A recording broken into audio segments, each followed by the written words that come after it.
strategic planning in oncology, the changing patient experience, best practices for technology implementation. What measures have oncologists taken to address changes in the way they run their practices? And why is new technology only part of the answer for increasing practice efficiencies? Join us to find out. In the Know starts now.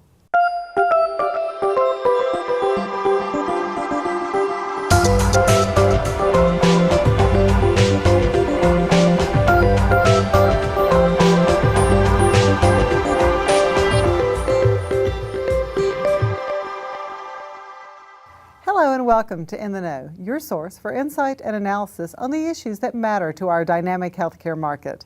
I'm your host, Gina Clark. Today, we get an insider's view of life within a successful oncology practice. We'll discuss how technology and enhanced business processes have offset some of the effect of reduced reimbursement. And we will explore where gaps still exist in technology's ability to address crucial needs in oncology offices. Joining us to address all of this is Bob Phelan, CEO for Integrated Community Oncology Network in Florida. Thank you for being with us today. Thanks for the invitation, Gina.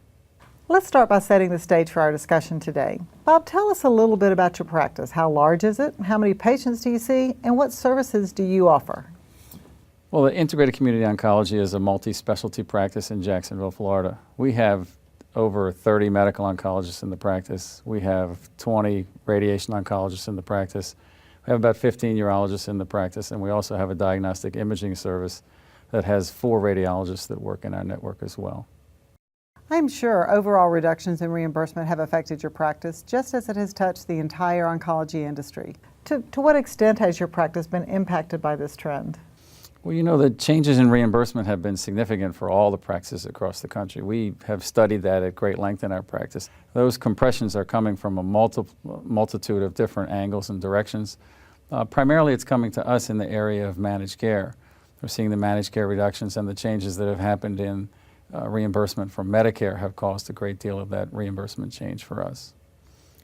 Can you walk us through some of the steps you've taken to address this reduced reimbursement, and what results to these actions have you seen to date? You know, in our world, what's really important is trying to mitigate those losses in any way that we can. And for us to do that, I think it's really important for us to look at any way that we can drive operational efficiency. So what we're really trying to do in the practice is look at ways that we can save the practice money. And that can really come anywhere from as sophisticated as looking at moving all the authorizations into the office to doing our presentations via overhead PowerPoint as opposed to using paper. So, and I think that what we used to do, or Dr. Marsden has a great saying in our practice, he used to say back in the day we would leave the nickels and pennies on the floor, but today we need to pick all those up. It sounds like your practice has been largely successful in adapting, but it might also be helpful to know in what areas you have fallen short of your goals or expectations. Are there any missteps that the industry can learn from? Well, I think it's really important for us as a practice to continue to look at the ways that we can drive operational efficiencies in the practice. And it's really important for us to look at ways to drive those operational efficiencies and ways that we can save money in the practice. I think that what I always tell my people in the office is you need to look under every rock, and if you pick the rock up and see there's a problem, you need to keep looking under that rock until you fix the problem. I think that we have not done all the things that we can do in terms of driving the most efficient usage of drugs in the office and saving the money from the drug standpoint as best we can. And so one of the ways we're looking at trying to fix that is to maybe move all of the mixing of the chemotherapy into the office. And by moving all of the mixing into the office, we do 2 things. One, we'd obviously reduce some staff in doing that. And secondly, we would lower our costs by lowering our inventory costs. Any areas looming right in front of you besides the drug costs that you've got targeted right now? Well, look, we're also looking at authorizations too. What we realized is that the authorization process is very complicated, with the payers coming up with payer strategies and different clinical policies that they have put in place. It's very difficult for us not to have a system or a methodology in place to work against that.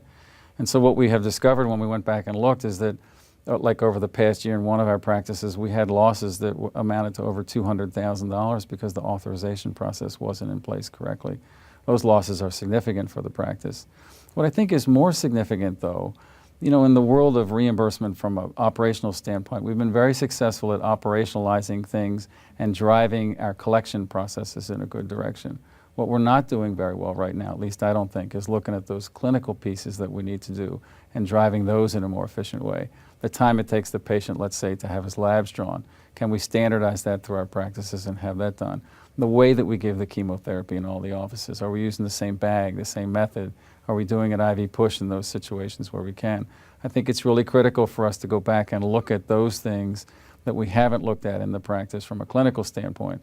Like I said, we've all been driven by the operational efficiencies, and the systems have been in place, and I think they're more sophisticated from a business standpoint. I just don't think they're as sophisticated from a clinical side yet. For a practice as large and complex as yours, certainly a strategic planning process is involved with building your success. Can you discuss ICON's approach to strategic planning and how that continues to evolve? I wish I could tell you we had a strategic plan. The problem in strategic planning is that in the world of oncology, as we've seen most recently, is that it changes so rapidly that I don't think the strategic plan actually works. We actually had meetings where we had strategic planning that was going on. And when we'd go to those strategic planning sessions and we'd come out and we'd have this plan of what we were going to do, and within 6 months it had changed. So what we've done in our practice to sort of work against that is we've put together a board meeting that we have on a monthly basis. And going to those board meetings, what happens is the physicians look at different methodologies or different plans that they have in terms of trying to save the practice money or new areas that we can move into as revenue streams. Specifically, like take for instance right now we're looking at labs. Could we have our own pathology lab? And could we move into that area? But that really only came up about 3 months ago, and the analysis to look at whether that's going to be profitable for us will take 3 to 6 months, and then we'll make a determination about whether we're supposed to move forward. So I can't honestly say that we have a formalized annual sit down, we're going to plan where we're going, because I think the rules, the regs, the payers, and everybody's changing that so fast that I don't think it's possible for us to do. But it sounds like you have created a very collaborative culture where you're able to address strategic needs and changes almost on the fly. I mean, monthly is very often and very fast, but appears to be working for ICON. I mean, and I think it has to. I mean, I don't think it's possible for us anymore for our practice to move forward without being able to change all the time. I tell my people that all the time because the rules may change. They may change dramatically. A great example of that in the state of Florida recently was Medicaid just changed their fee schedule. And in changing their fee schedule, we had to make some almost immediate decisions about what to do with those patients. And those kinds of situations come up all the time. So if we strategically planned for, let's say, Medicaid to be part of the practice for us moving forward, it would have been impossible for us if we hadn't made that change in the beginning, or at least looked at that as a possible issue that we needed to change going forward. Applying this to technology then, what does your evaluation process look like when deciding whether to implement a new technology and how it gets deployed? Well, that's a really difficult question because the process in our practice is really twofold of what it is we do. Really, we have the business side of our equation, and so the analysis for the business stuff is really looking ways that we can drive more revenue and or cash through the business. So we'll look at different software packages to see if they can help us do specific things. For instance, Phelan is a good example. It's a tablet process by which we look at certain reimbursement parameters and actually have the patient do it as a tablet in the office when they come in. So we're looking to see if we can improve our collections in office by using these tablets that will exist for us in the practices. In the area of clinical, it's a little more difficult. I think the EMR was obviously the big change, the big changing factor for us in our practice most recently. But the EMR, as we all know, is very complicated, and if anything, it's in its very juvenile to infancy stages of its development.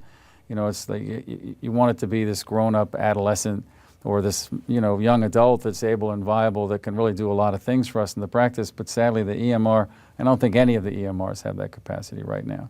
So the Impact EMR system that we have, while it's productive and it's useful for us, I don't think it's really reached its full capacity, full potential either. What technologies have provided the greatest return on investment for you, and in what ways do you measure ROI? ROI is so difficult to measure in that world because in our world, sadly or fortunately, we're changing so many things at one time. I can't just look at the bottom line and say this one thing was able to produce some significant reductions for us. For us, the world that I just talked about in terms of the billing software and the Navicure and the A4 systems have been able to produce additional cash for us. That cash for us is a significant return on investment because it's money that's sitting in the bank, like I said, that allows us to move forward to purchase drugs and to do those kinds of things. The return on investment for other systems, the EMR, I don't think has really been measurable to us yet. What it has done, though, in a way that it can't measure in terms of real dollars, is provide us with the ability to provide better care to the patients. because we can look at things that we didn't look at before, or we'd have had to go back and manually drive through our paper chart. For instance, we went back and looked at just the number of pathways that we had for breast cancer patients in the practice. And sadly, we discovered that we had 54 or over 50 different regimens that we had been using in the world of breast cancer. Additionally, we were able to look at different kinds of treatments that we use. For instance, we were able to clearly identify which of the physicians in the practice weren't using Neulasta in situations where they probably should have clinically been using Neulasta afterwards. And those are really difficult to measure. While we've had increased drug usage because of those things, more importantly, I think we've been able to provide better patient care because of it. I know you're not directly involved with patient care, but from your conversations with the clinicians in your office, how does the use of technology affect the patient experience? Well, I think the patient experience has gotten better for all of the people in the organization because we've been able to look and see different things about the patients that we've been able to do. One of the things that I think is most beneficial to us in that area is our ability to track things that provide patient satisfaction. The EMR, for instance, has allowed us to take a look at how long it actually took us to process our labs and get those labs on the charts in the offices for the physicians to see the patients. And what we discovered was we had a world record group. One of our offices was able to get it done in 4 or 5 minutes, and we had another group that was taking about 45 minutes to get the labs on the chart. And as we all know, patient satisfaction is very important for us in our world and what it is we do. So we're able to take a look at those things and able to tell that we needed to improve those things in that office, and then it went down and talked to the individuals that needed that discussion to say, look, guys, this is the gold standard. Let's see if you can get there. Not telling them how to get there, but just saying it was possible for them to get there. So what impact do you think consumer electronic trends and expectations have on the medical industry's adoption of new tools? Do consumer trends like the rising popularity of the iPad make a difference in a practice's decision to implement tools like an EMR? I think the world's population in terms of medicine is just getting smarter. And I think what they want is they want access, they want information, and they want that information almost immediately. So for us, what's been difficult to figure out is how to provide them with that information immediately. For instance, one of the things that's very time consuming is a patient who's calling in trying to get their lab results. Trying to get your lab results is a very simple process if you have a portal where they can go in and look themselves. And if it says high, low, abnormal, then they have reason to call back in, or we should be calling them ahead of time, obviously, but if we don't get there, at least they've had access to be able to do that. We unfortunately have not been able to perfect that system, and hopefully that'll be one of the things we'll be able to do in the future.